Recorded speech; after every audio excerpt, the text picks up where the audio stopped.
야고보서 3장 13절에서 18절의 말씀을 가지고 위로부터 난 지혜를 가져라 라는 제목으로 함께 말씀을 나누고자 합니다. 사랑하는 우리 성도님들, 한 주 동안 평안하셨습니까? 코로나19 바이러스 속에서 우리가 설 명절을 앞두고 있습니다. 이 바이러스로 인해서 우리가 함께 가족들도 모이지 못하는 그러한 여의치 않는 어려운 상황입니다. 그러나 하나님께서는 우리에게 새 힘을 주실 줄 믿습니다. 그 아들 예수 그리스도를 우리에게 허락하였듯이 이 새 명절을 맞아 더욱 하나님의 새 영을 부어주시사 다시 우리가 새롭게 시작할 그런 은혜가 충만하시기를 예수님의 이름으로 간구드립니다. 자, 2021년도 우리가 새해를 맞이하였고 한 달을 보냈습니다. 많은 사람들이 코로나 바이러스 극복, 그것을 우리가 생각하고 또 버티고 있지만은 많은 학자들이 이 21년도에는 코로나 시대 이후의 변화들에 대해서 많이들 얘기를 합니다. 여러 학자들이 코로나 시대 이후에는 이렇게 변할 것이다, 그런 얘기들을 많이 하는 것이죠. 특별히 우리 자녀들에게 관심 있는 교육에 대해서도 많이 얘기를 합니다.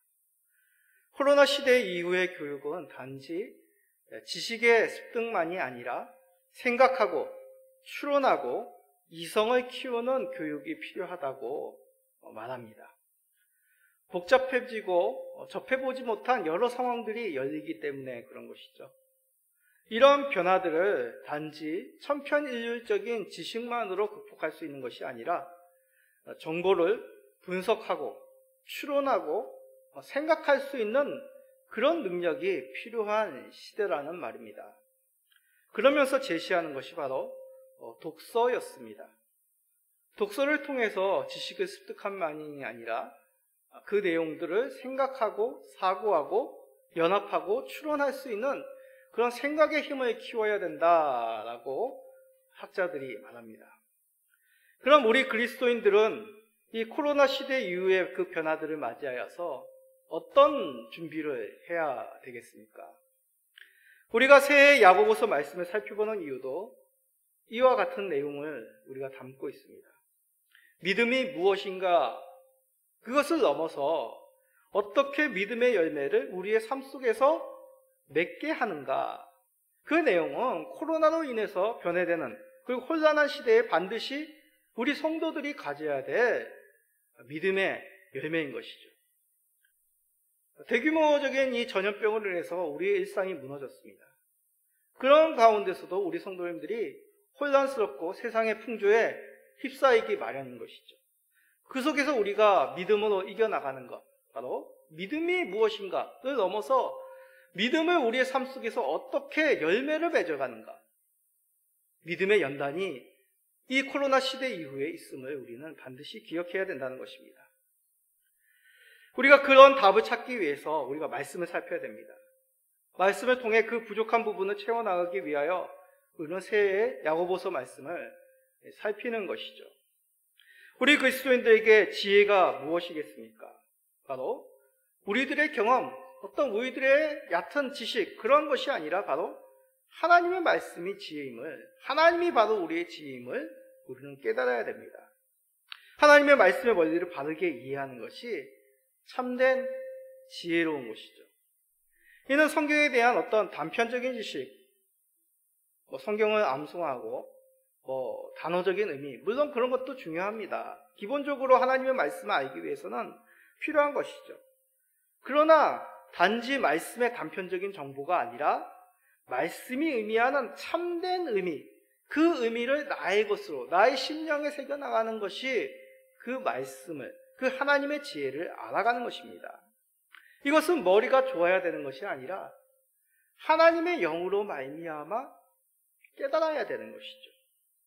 오늘 말씀을 통해 야고보는 이러한 하나님으로부터, 그 위로부터 내려오는 참된 지혜에 대해서 우리들에게 말씀하고 있습니다.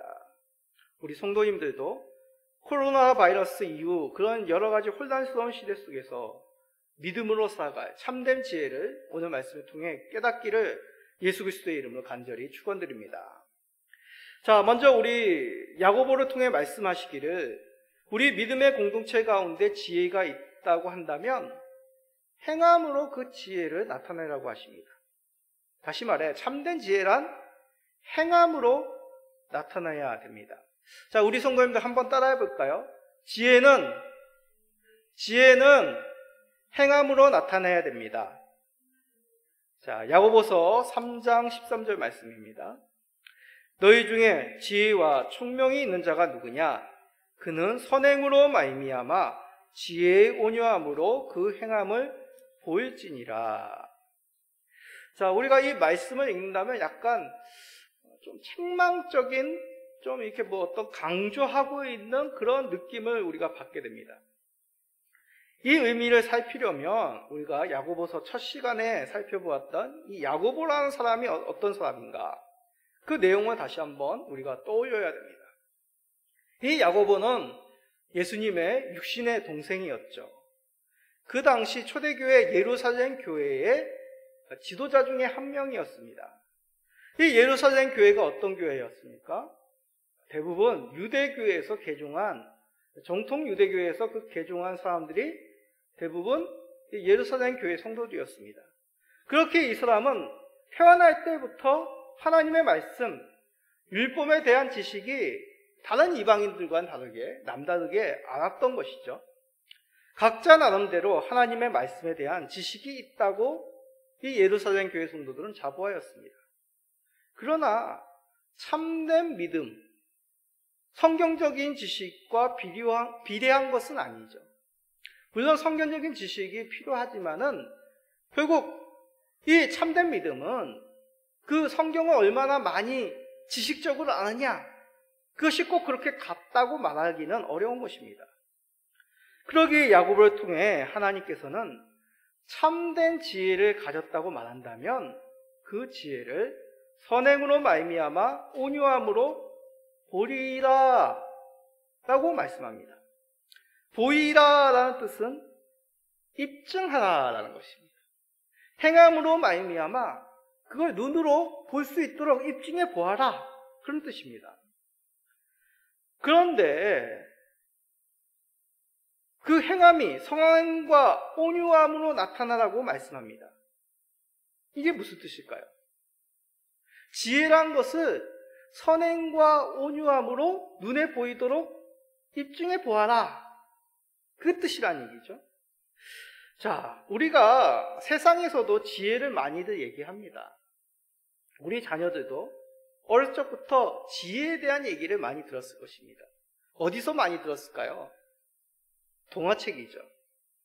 이솝 우화라든지 탈무드라든지 어떤 그런 동화들을 읽어보면 결국 그 속의 주인공들이 이 세상 속에서 어떠한 지혜를 가져야 되는 것이냐, 어떻게 어리석음을 피하게 되는 것이냐, 어떤 교훈적인 그런 내용들을 동화 속에서 담고 있음을 우리는 보게 됩니다.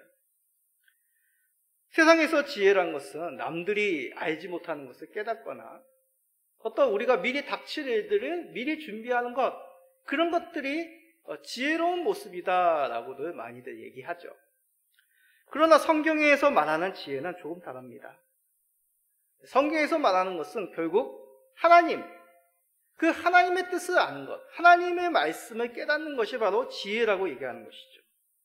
그래서 지혜로운 사람, 성경에서 말하는 지혜로운 사람이란 하나님의 뜻을 잘 깨닫는 사람, 하나님의 말씀에 잘 순종하는 사람들을 가리켜 지혜로운 사람이다 라고 얘기합니다.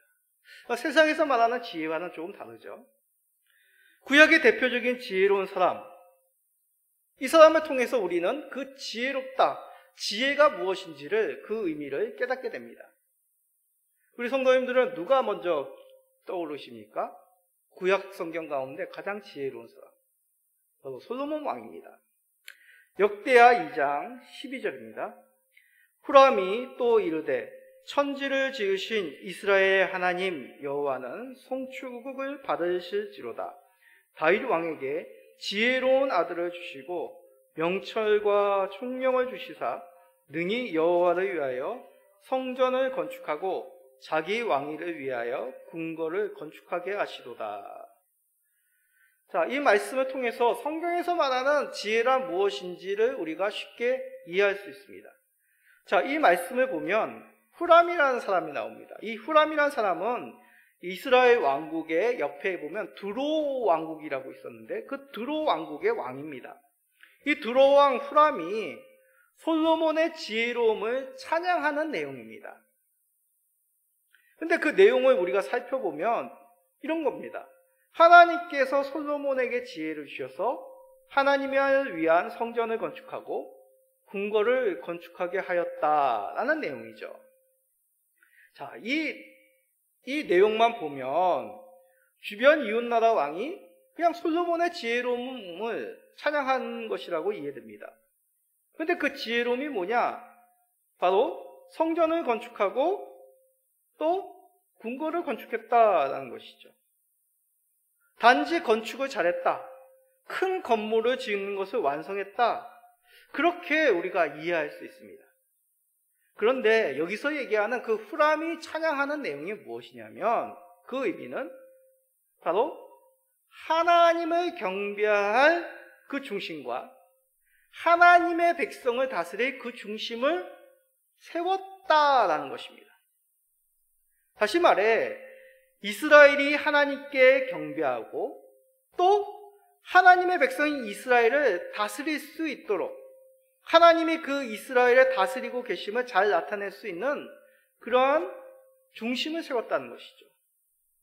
더 압축한다면 솔로몬은 하나님을 잘 대신하였다. 그런 의미입니다. 그게 이 솔로몬의 지혜로움이었다는 것이죠. 자, 누차 이 이스라엘 왕에 대해서 여러 번 설명했습니다. 이스라엘 왕이란 것은 그냥 한 나라를 다스리는 왕, 그 나라를 얼마나 부강하게 하느냐, 주변 나라들에게 힘있게 하느냐, 그게 이스라엘 왕의 모습이 아니라 하나님을 대신하여 이스라엘을 다스리는 직분, 그 직분이 바로 이스라엘 왕이라는 것입니다. 그러기에 이스라엘 왕이 가장 중요하게 여긴 것은 백성들이 하나님을 잘 경배할 수 있도록 하나님의 중심으로 잘 다스려 나갈 수 있도록 하는 것이 이스라엘 왕의 모습이고 그것을 가장 자유롭게 드러낸 왕이 솔로몬이었다라는 뜻입니다. 이것을 이방 왕인 후람이 보고 찬송하였던 것이죠. 자, 이 내용이 이해가 되십니까? 이 내용이 사실임을 알려면 솔로몬과 반대되는 이스라엘 왕을 보면 되겠죠. 그 왕을 통해서 이 솔로몬의 지혜로움이 더욱 잘 드러날 수 있겠습니다. 자, 솔로몬과 반대되는 그런 우매한 왕, 누가 생각이 나십니까? 안타깝게도 성경에서는 가장 대표적인 그런 어리석은 왕의 모습으로 솔로몬의 아들 르호보암을 꼽습니다. 역대하 10장 13절에서 14절입니다. 왕이 포악한 말로 대답할세 르호보암이 원로들의 가르침을 버리고 젊은 신하들의 가르침을 따라 그들에게 말하여 이르되 내 아버지는 너희의 멍에를 무겁게 하였으나 나는 더 무겁게 할지라. 내 아버지는 가죽 채찍으로 너희를 치셨으나 나는 정갈 채찍으로 치리라 하니라. 예, 솔로몬 아들 르호보암의 모습입니다. 근데 르호보암의 모습은 솔로몬과 정반대로 하나님의 그런 뜻을 드러내는 것이 아니라 무엇을 드러냅니까? 이방의 왕처럼 행합니다. 이방의 왕처럼 너희를 무겁게 할 것이다. 더 무거운 채찍으로, 더 무서운 채찍으로 너희를 치겠다. 강압적으로 나라를 다스리겠다. 라고 말하는 것이죠. 그 결과 이스라엘은 어떻게 됩니까? 남유다, 북이스라엘로 나라가 쪼개지게 됩니다. 물론 이 시발점, 단초를 제공한 것은 그의 아버지 솔로몬이었죠. 솔로몬 초창기의 어떤 지혜로움이 그에게서 떠나 이방의 왕들처럼 세상의 왕의 길로 갔기 때문에 그 영향이 아들 르호보암에까지 미쳤음을 우리는 성경에 봅니다.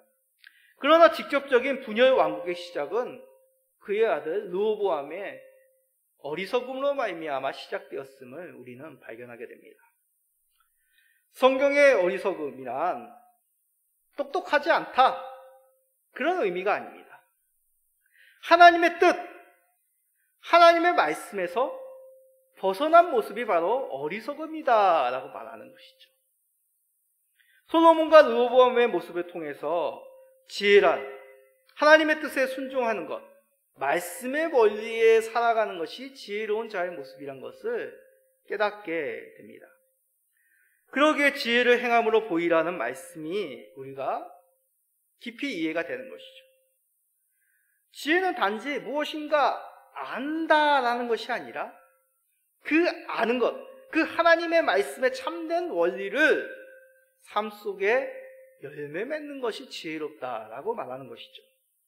그러면서 구체적으로 그 원리는 온유함으로 나타낸다라고 얘기합니다. 온유함이란 바로 겸손함을 뜻합니다. 하나님의 뜻을 잘 나타내는 지혜로운 사람은 겸손함으로 그 지혜로움을 나타낸다는 것이죠. 좀 이게 배치되지 않습니까? 지혜롭다, 겸손하다. 예수님의 모습을 통해서 이 의미를 우리가 바로 이해할 수 있습니다. 겸손의 왕, 우리 예수님입니다. 마태복음 11장 29절입니다. 나는 마음이 온유하고 겸손하니 나의 멍에를 메고 내게 배우라. 그리하면 너희 마음이 쉼을 얻으리니. 세상에서 수고하고 무거운 짐진 자들을 우리 예수님이 초대하시면서 하시는 말씀입니다. 무엇이라고 얘기합니까? 예수님의 멍에를 메고 배우라고 얘기합니다. 예수님, 멍에는 뭐죠? 소에게, 말에게 씌워지는 그 굴레, 그게 멍에입니다. 예수님의 멍에를 메고 배울 때 참된 쉼을 얻게 된다고 말씀하시죠. 근데 그 멍에는 무거운 것이 아닙니다. 왜냐하면 예수님이 주시는 멍에는 마음이 온유하고 겸손한 멍에이기 때문에 그렇습니다. 예수님이 온유하시고 겸손하다 하시는 것이죠. 예수님이 누구십니까? 하나님이십니다. 그럼에도 하나님의 뜻에 잘 순종하시어서 이 땅 가운데 겸손함으로 사람으로 오십니다. 온유하심으로 하나님의 뜻에 순종하시어서 결국 십자가를 지신 것이죠. 하나님의 본체이신 우리 예수님이 온유함과 겸손함이 없으시다면 창조하신 그분께서 피조물의 손에 의해서 주인과 같이 십자가에 달리시지 않으실 것입니다. 그러나 우리 예수님은 마음이 부드러우시고 겸손하심으로 말미암아 하나님의 뜻에 순종하여 그 십자가를 지심으로 우리의 죄를 대속하셨습니다. 그러기에 우리 예수님은 온유함과 겸손함을 이루신 바로 지혜의 왕이 되십니다. 우리 성도님들도 예수님과 같이 겸손함으로 말미암아 그 겸손의 아름다운 미덕을 드러내심으로 말미암아 하늘의 지혜를 소유하시는 성도님 되시기를 간절히 축원드립니다. 자, 성도님들, 이 내용이 잘 이해되십니까? 아니, 목사님, 지혜란 것은 뭔가 드러나야죠. 남들보다 뛰어나야죠. 근데 온유하고 겸손하다니요, 뭔가 연약한 것 아닌가요? 뭔가 앞뒤가 맞지 않는 것 아닌가요? 라고 생각하시는 분도 혹시 계실 것입니다. 그래서 많은 분들이 신앙은 온유함과 겸손한 모습보다 과시하고 드러내야 된다고 생각합니다. 더 커지고 더 이름을 내고 더 힘있는 모습으로 가는 것이 믿음의 열매다라고 그렇게 생각하는 경향들이 많습니다. 그러나 그러한 것은 그 믿음의 행실로 말미암아 얻게 되는 영광일 뿐이지 그것이 우리가 삶의 신앙의 목표가 돼서는 결코 안 된다는 것이죠. 이러한 세상 속에서 드러나는 영광을 얻기 위해 겸손함을 버리고 거짓과 자기 가시를 가진다면 이런 잘못됨을 넘어서 성경은 마귀적이다라고 얘기합니다. 야고보서 3장 15절입니다. 이러한 지혜는 위로부터 내려온 것이 아니요 땅 위의 것이요 정욕의 것이요 귀신의 것이니. 15절에서 말하는 이러한 지혜란 바로 14절에 있는 얘기를 말합니다. 시기와 다툼으로 행하는 자랑과 거짓된 지혜, 그러한 것은 위로부터 내려온 것이 아니라 땅 위의 것이고 정욕적인 것이고 귀신의 것이다 라고 얘기합니다. 아니, 목사님, 세상에서 무엇이 결과를 얻기 위해서, 결과를 내기 위해서는 순조로운 것이 어디 있습니까? 그냥 피 터지게 남들과 경쟁해서 이겨야지 무엇인가 얻는 것 아닌가요? 이게 세상의 원리죠. 그래서 우리의 믿음의 성도들 가운데서도 이러한 세상의 원리에 따라 수단과 방법을 가리지 않고 결과만을 더 바라보며 살아가는 그런 분들도 계실 줄 압니다. 그러나 겸손의 지혜를 버리고 자랑과 거시지 우리의 삶 속에 점철될 때 어떠한 일이 일어나는지 구약의 한 사건은 우리들에게 증거하고 있습니다. 그 사건은 다름 아니라 바벨탑 사건입니다. 바벨탑 사건은 우리가 잘 알다시피 땅을 정복하라, 편만하게 흩어져 땅을 정복하라는 하나님의 명령에 순종치 않고 사람들이 모여 행한 일입니다. 근데 그 모인 사람들이 어떤 마음으로 이 탑을 쌓느냐면 자신의 이름을 드러내고 하늘에까지 이 탑을 세우려고 하는 그런 하나님께 도전하고 하나님의 말씀이 아니라 자신의 이름이 주인공이 되려는 그 사건, 그 반역의 역사라는 것이죠. 자, 창세기 11장 4절, 그들이 하는 말을 잘 봅시다. 또 말하되, 자, 성읍과 탑을 건설하여 그 탑 꼭대기를 하늘에 닿게 하여 우리의 이름을 내고 온 지면의 흩어짐을 면하자 하였더니, 하나님께서 노아와 방주 홍수 사건 이후에 땅을 정복하라는 그 명령은 그냥 너희들의 정복자로서 모든 것을 다 가져라, 그런 의미가 아닙니다. 흩어져 정복함을 통하여 하나님께서 너희들을 창조하셨음을, 하나님이 이 땅의 주인공이심을 너희들이 온 땅에 흩어져 그것을 증거하라는 의미가 땅을 정복하라는 것이죠. 그러나 인간들은 어떻게 합니까? 자신들의 이름을 드러내어 흩어짐을 면하자고 말합니다. 이러한 자신의 이름을 내는 자랑, 그 본성이 바로 하나님을 거스리는 본성에 뿌리를 두고 있다는 것입니다. 자, 바울 사도도 그러한 본성에 대해서, 하나님을 대적하는 본성에 대해서 말합니다. 로마서 1장 30절입니다. 비방하는 자요, 하나님께서 미워하시는 자요, 능욕하는 자요, 교만한 자요, 자랑하는 자요, 악을 도모하는 자요, 부모를 거역하는 자요. 바울 사도를 통해 말씀하시기를 그 죄된 본성의 중심에는 바로 교만이란 것이죠. 무엇인가 뜻에 순종하기보다 교만함으로 자신의 뜻을 자랑하는 것, 이것이 바로 하나님이 미워하시는 죄의 본성이다라고 말씀하고 계십니다.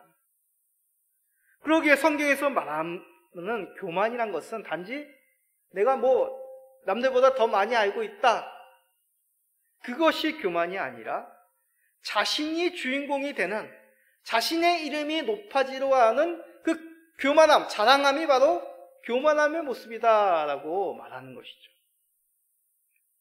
이러한 교만의 대명사가 성경에서 어떤 존재라고 얘기합니까? 바로 하나님을 대적하는 사단이란 것입니다. 사단의 본성은 바로 교만함과 거짓된 자입니다. 그러기에 야고보를 통해 땅 위의 지혜는 하나님께서 온 것인데, 세상은 그러한 하늘에서부터 온 지혜를 쫓는 것이 아니라 땅의 것, 바로 귀신의 것을 따른다라고 말하는 것이죠.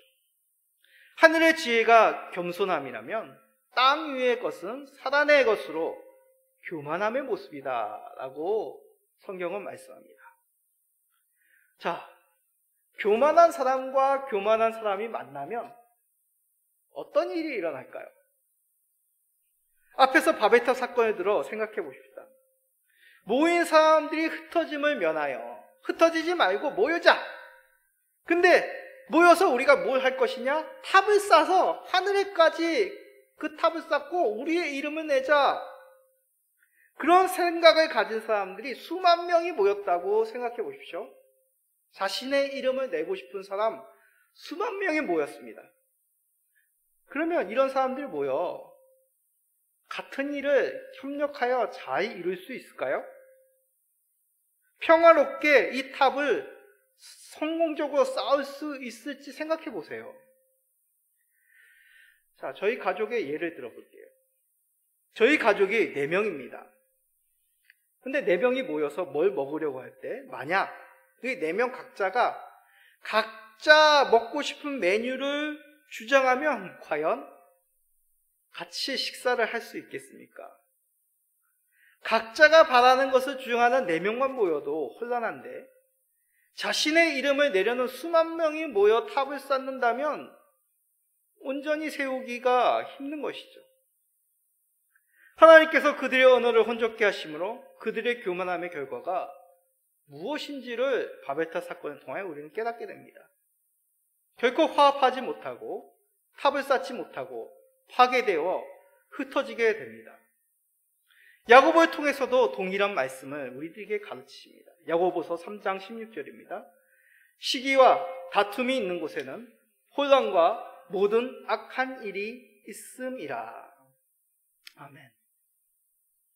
바벨탑을 지으려 했던 자들의 언어가 혼잡됨으로 바벨탑이 무너진 것 같이 교만함으로 말미암아 시기와 다툼의 결과는 혼란과 악함뿐이라고 말씀하신 것이죠. 혼란과 악함으로 말미암아 공동체는 파괴되게 됩니다. 이것이 사단에서 나온 자기 자랑, 그 과시의 결과인 것이죠.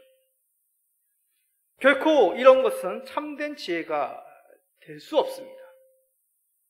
이러한 것이 지혜라 여기는 공동체는 결코 온전할 수 없고 파괴될 것이라고 성경은 교훈적으로 말씀하는 것이죠.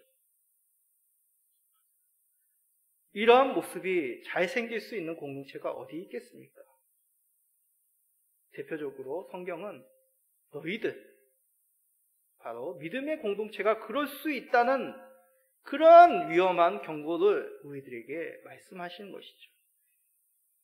자기의 이름을 드러내고자 하는 한 사람, 두 사람, 세 사람이 공동체에 생겨날 때 그 공동체는 온전하게 서갈 수가 없는 것입니다. 우리 모든 성도님들은 이러한 땅의 지혜, 그 교만함, 자신의 이름을 내고자 하는 그런 땅의 지혜를 경계해야 됩니다. 정말 하나님의 이름을 드러내는 것인지 아니면 자신의 이름을 드러내고 싶은 그런 죄된 본성이 우리 가운데 있는지를 우리는 부지런히 살펴야 되는 것이죠. 이것을 잘 구별함으로 말미암아 세상의 지혜인 교만함을 버리고 경계함으로 참된 우리 하나님의 지혜를 소유하는 우리 모든 성도님 되시기를 간절히 축원드립니다. 그럼 우리가 가져야 될 참된 하늘의 지혜, 그 겸손의 지혜란 구체적으로 무엇이겠습니까? 야고보서 3장 17절입니다. 오직 위로부터 난 지혜는 첫째 성결하고 다음에 화평하고 관용하고 양순하며 긍휼과 선한 열매가 가득하고 편견과 거짓이 없나니. 땅 위의 지혜는 사단에게서부터 왔다고 하였습니다. 그러나 우리가 가져야 될 지혜는 위로부터 난 지혜입니다. 위로부터 우리들에게 내리는 그 지혜, 그것은 바로 하나님으로부터 말미암아 나온다고 말씀하는 것이죠. 참된 지혜는 하나님에게서부터 나옵니다. 이것이 중요합니다. 우리는 보통 지혜를 얻기 위해서 어떻게 합니까? 세상의 것들을 쓸어 담습니다. 여러 세상의 지식을 습득하고 여러 세상의 통찰력을 우리가 얻으려고 이 땅의 것들을 쓸어 담고 있죠. 물론 세상의 지혜가 모두 부정적이고 금기시해야 된다는 그런 의미가 결코 아닙니다. 그러나 그러한 것을 추구하다 보면 이 세상의 지혜의 본성, 바로 자신의 이름을 드러내는 것에 우리는 빠지게 쉽습니다. 이것은 결코 하나님이 싫어하는 것이죠. 반면에 하나님에서 내려오는 그 지혜는 하나님께로부터 우리가 안다는 것을 우리가 깨닫게 되면 우리가 하나님의 말씀, 하나님의 뜻을 부지런히 묻고 찾기에 힘을 내게 됩니다. 이것은 성경적인 지식을 많이 배워라 그런 의미가 결코 아닙니다. 정말 하나님이 우리에게 주시고자 하는 그 거룩한 지혜가 무엇인지 우리는 하나님께 그 지혜를 구하게 되는 것이죠. 그러게 우리에게 이 땅에 우리의 삶의 지혜가 있는 것이 아니라 하늘로부터 하나님께로부터 옴을 알고 우리는 바르게 하나님으로부터 그 지혜를 구하게 됩니다. 그럼 구체적으로 구해야 될 그 하늘의 지혜가 무엇입니까? 야고보를 통해 말씀하시기를 성결과 화평과 관용과 양순과 긍휼과 선한 열매 그리고 편견과 거짓이 없음이라 말씀합니다. 자, 이거 어디서 많이 본 말씀 아닙니까? 바로 이사야와 갈라디아서를 통하여 우리가 깨닫게 됩니다. 자, 이사야 11장 2절에서 3절 먼저 읽어봅시다. 그의 위에 여호와의 영, 곧 지혜와 총명의 영이요 모략과 재능의 영이요 지식과 여호와를 경외하는 영이 강림하시리니 그가 여호와를 경외함으로 즐거움을 삼을 것이며 그의 눈에 보이는 대로 심판하지 아니하며 그의 귀에 들리는 대로 판단하지 아니하며. 자, 갈라디아서 5장 22절에 23절도 읽어봅시다. 오직 성령의 열매는 사랑과 희락과 화평과 오래 참음과 자비와 양성과 충성과 온유와 절제니 이 같은 것을 금지할 법이 없느니라. 자, 이사야 말씀은 우리가 예전에도 살펴보았죠. 메시아에 대한 예언의 말씀입니다. 하나님이 보내주실 그 메시아는 어떤 분입니까? 지혜와 총명의 영으로 공평하게 세상을 다스리는 왕이십니다. 자, 갈라디아서 5장 22절 23절은 더 유명한 말씀이죠. 바로 성령의 9가지 열매를 말씀합니다. 야고보를 통해 말씀하신 그 하나님의 지혜가 바로 이러한 속성이 있다는 것이죠. 위로부터 오는 지혜는 어떻습니까? 하나님의 본성 그 자체입니다. 우리 메시아가 지혜로와 이 세상을 총명의 영으로 공평하게 판단하신 것 같이 하나님은 지혜로우시기에 하나님이 보내주신 그 영으로 말미암아 우리도 그 지혜로움을 소유할 수 있게 됩니다. 그런데 그 지혜로움이 무엇입니까? 성령의 9가지 열매와 같이 우리들로 말미암아 하나님의 본성, 그 성령의 열매를 소유하게끔 하신다는 것이죠. 하나님의 본성이 어떻습니까? 평화롭고 친절하며 순종하시고 동정과 선한 열매가 가득하시며 편견과 꾸밈이 없으시는 그 하나님의 본성입니다. 이런 하나님의 본성이 하나님에게서 온 지혜라는 것이죠. 아니, 목사님, 이게 가능한가요? 제가 하나님의 성품을 몰라서가 아니라 우리의 삶 속에서 그러한 것을 품기가 정말 힘든데 참 답답하네요 라고 생각하시는 분들도 계실 것입니다. 그러나 성경은 이러한 하나님의 본성을 품는 것이 결코 어려운 것이 아니라고 말씀합니다. 그 방법 중에 야고보는 삶에서 실질적으로 행하라고 말씀합니다.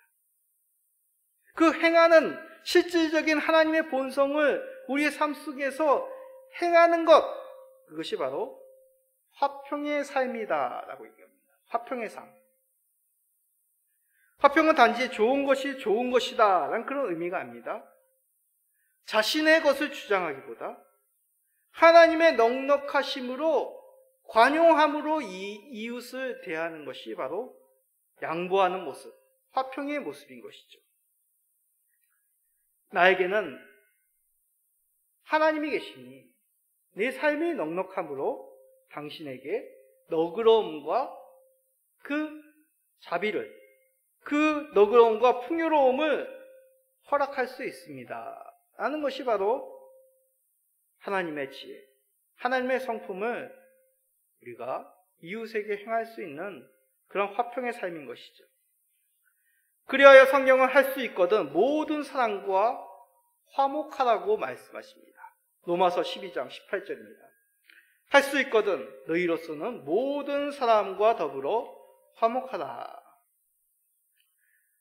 나의 들보와 같은 그 잘못을 먼저 발견하므로 상대방에게 있는 그 잘못, 티끌로 여기는 것이 바로 관용의 지혜입니다.